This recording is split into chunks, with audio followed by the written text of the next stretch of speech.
Hello दोस्तों, students. आज का मोटिवेशनल कोट, खुद पर यकीन कर। खुद पर यकीन कर, अपना टाइम आएगा। मेहनत करेगा तो जूनियर अकाउंटेंट बन जाएगा। मेहनत करेगा तो जूनियर अकाउंटेंट बन जाएगा, यानी अपना टाइम आएगा। टाइम ज़रूर आएगा यदि आप मेहनत करोगे तो।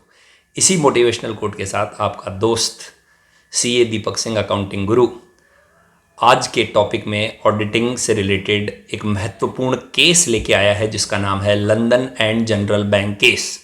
लेकिन इस केस को स्टार्ट करने से पहले मैं कुछ इंपॉर्टेंट इन्फॉर्मेशन दे दूं कि जो स्टूडेंट मेरी रेगुलर क्लासेस चाहते हैं और जेवीएनएल की अच्छी तरह से तैयारी, रेगुलर स्टडी करना चाहते हैं, वो स्क्रीन पर दिए गए व्हाट्सएप नंबर पर अपना रजिस्ट्रेशन कराएं और पाठशाला क्लासेस जयपुर की एप्लीकेशन को डाउनलोड करें।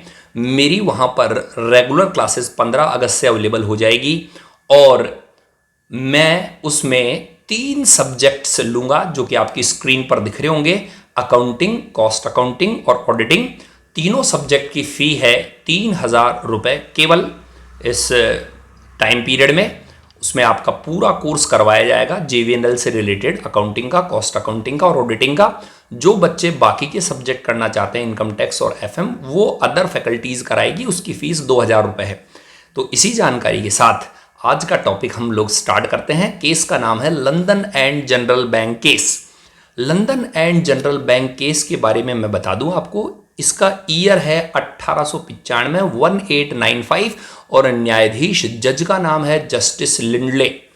तो बेटा ये भी एग्जाम में आ रखा क्वेश्चन है कि जज का नाम क्या है और कौन से ईयर का केस है। तो इसकी मैं कहानी सुनाता हूँ। पहले तो इसकी कहानी सुनाता हूँ कि इस केस में आखिरकार हुआ क्या था, देन फिर इसके कोट पढ़ेंगे अपन, जो कि एग्जाम ओरिएंटेड है, ताकि आपको ये कोट सारे याद हो जाए। तो जैसा कि नाम से आपको पता चल रहा है, London and general bank case एक बैंक का केस है जिसमें क्या हुआ था कि बैंक जो है वो डिफरेंट लोगों को, विभिन्न व्यक्तियों को, कंपनियों को, उपक्रमों को लोन दे रहा था, लेकिन उस लोन के बदले उसने कोई सिक्योरिटी नहीं ली थी। यानी बिना सिक्योरिटी के उसने दुनिया भर के लोन बांट दिए। अब आप देखिए, यदि बैंक लोन बांट रहा है ब्याज की कमाई के लिए, तो उसे सिक्योरिटी तो लेनी चाहिए। आप भी जानते हो, यदि आप लोन लेने जाते हो तो कुछ ना कुछ सिक्योरिटी, कुछ ना कुछ संपत्ति गिरवी रखनी पड़ती है, लेकिन बैंक ने ऐसा नहीं किया।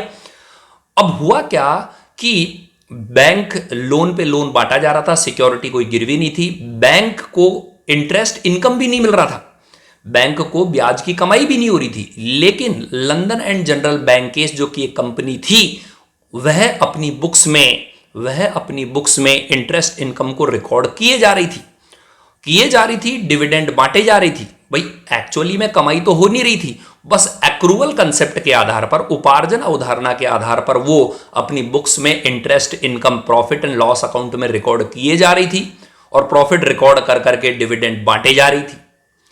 अब आप भी जानते हो कि एक्चुअली में ब्याज तो मिल नहीं रहा और आप डिविडेंड बांट रहे हो, तो कहीं ना कहीं आप अपने मेंबर्स, जो आपके शेयर होल्डर हैं, उन्हीं की कैपिटल में से डिविडेंड बांट रहे हो। यानी आप अपनी ही कंपनी की कैपिटल को तोड़ रहे हो, क्योंकि आपको एक्चुअली तो कमाई हो नहीं रही। तो आपने जिन शेयर होल्डर से पैसा लिया है और उस पैसे से आपने लोन बांटे हैं, तो आप अपनी कैपिटल में से ही डिविडेंड बांट रहे हो। एक्चुअली में आप धोखाधड़ी कर रहे हो।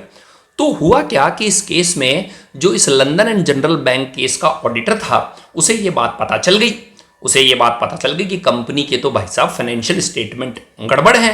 एक्चुअली में यदि आप लोग जानते होंगे AS9 रेवेन्यू रिकॉग्नाइजेशन, तो वो ये कहता है कि आप एक्रूवल बेसिस पर इनकम तो रिकॉर्ड करो, बट उस इनकम की उपार्जन आधार पर रिकॉर्ड करने में बुराई नहीं है, लेकिन उसको कलेक्ट करने की सर्टेनिटी, निश्चितता होनी चाहिए।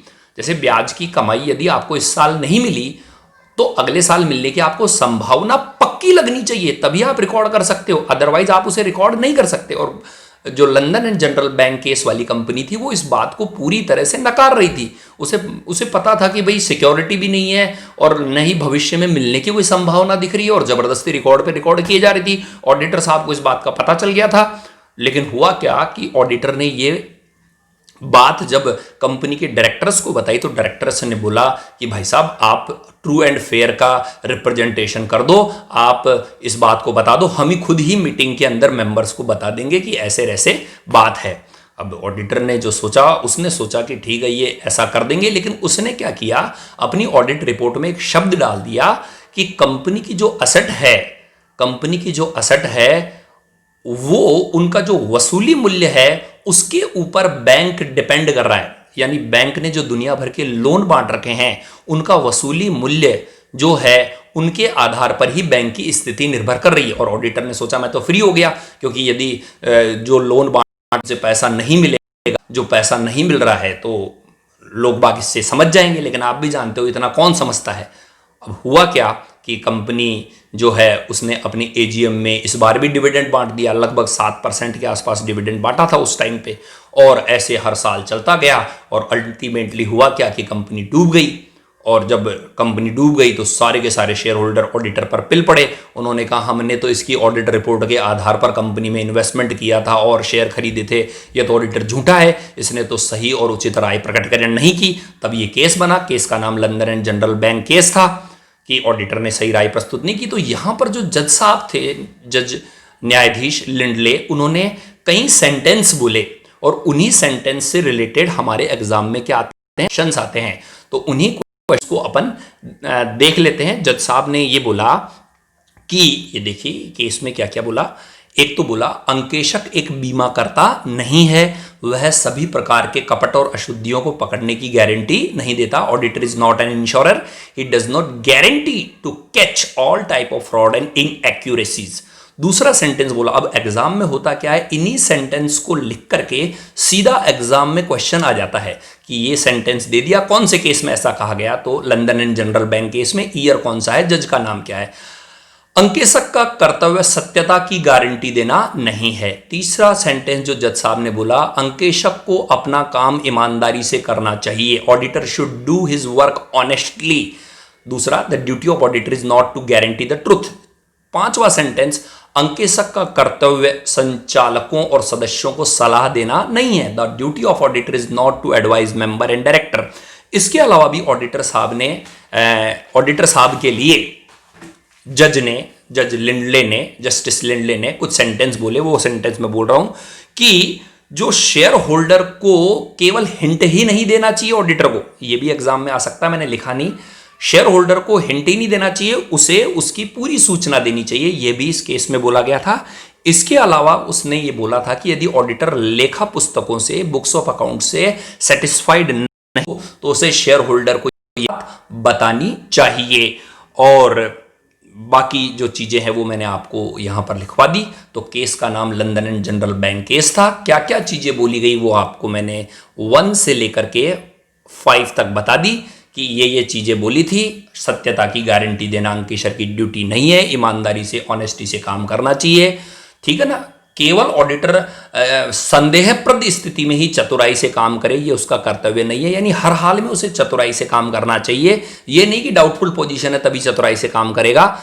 संचालकों और सदस्यों को सलाह देना ही उसका काम नहीं है। और बाकी मैंने बताया था, शेयर होल्डर को केवल हिंट से ही सेटिस्फाइड नहीं होना चाहिए, उसे पूरी बात शेयर होल्डर को बतानी चाहिए। और यदि ऑडिटर कंपनी के बुक्स ऑफ अकाउंट से सेटिस्फाइड नहीं है तो उसे इस बात का डिस्क्लोजर अपने रिपोर्ट में करना चाहिए।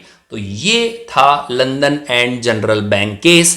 पिछली बार के जो क्वेश्चंस थे उनके आंसर ये हैं, capital nature, pre incorporation, either A B, not available for distribution, capital nature, insurance. और जिन बच्चों ने इसके सही आंसर दिए उनके नाम मैं बोल रहा हूं, मोनिकवर, मोना जाट और श्वेता गौड, विजयनामा। और एक क्वेश्चन का आंसर धर्मराज मीना ने भी दिया था, इनके लिए क्लैपिंग्स, इन लोगों ने मेहनत की है। और आज का क्वेश्चंस है ये, write down the accounting standard.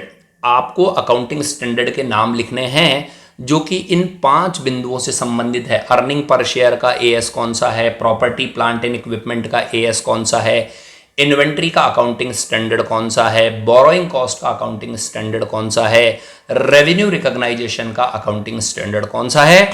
तो ये आपको 5 अकाउंटिंग स्टैंडर्ड्स के नाम लिखने हैं। कमेंट बॉक्स में ज़्यादा से ज़्यादा लोग इसका जवाब दें और बेनिफिट लें।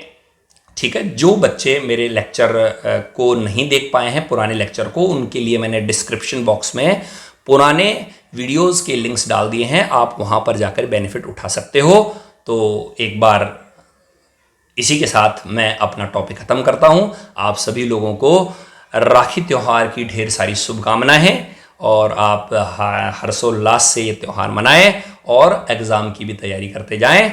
इसी आशा और विश्वास के साथ आपका दोस्त दीपक सिंह अकाउंटिंग गुरु आज की क्लास से विदा लेता है। आगे की क्लास में हम फिर मिलेंगे, तब तक के लिए धन्यवाद।